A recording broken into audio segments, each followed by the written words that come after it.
வேல்மாறல் அப்படின்னு சொல்லி சுப்பிரமணிய சுவாமியை பற்றியும் அந்த வேலினுடைய மகத்துவத்தை பற்றியும் ஒரு அற்புதமான ஒரு துதி என்பது உண்டு.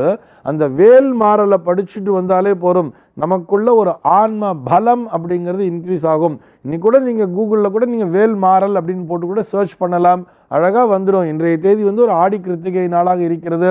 நாளை கடத்தாமே இன்றைக்கே கூட நம்ம இந்த வேல்மாறல் அப்படிங்கிறத படிக்க துவங்கலாம்ங்கிறதுக்காக சொல்கிறேன்.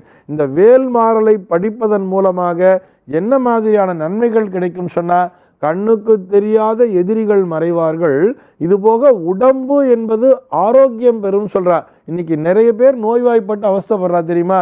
நான் போய் டெஸ்ட் பண்ணால் எல்லாமே நல்லா இருக்குன்னு தான் சொல்கிறா. ஆனால் ஏதோ ஒரு விஷயம் என்னை போட்டு படுத்திகிட்டே இருக்கு, என் உடம்பு அப்படியே உருகின்றே இருக்கு, என்னன்னே தெரியல, மனக்கவலை என்பது வாட்டுகிறது அப்படின்னு சொல்கிறா இல்லையா. இவ அத்தனை பேருமே இந்த வேல்மாறலை படித்து பயன் பெற வேண்டியது.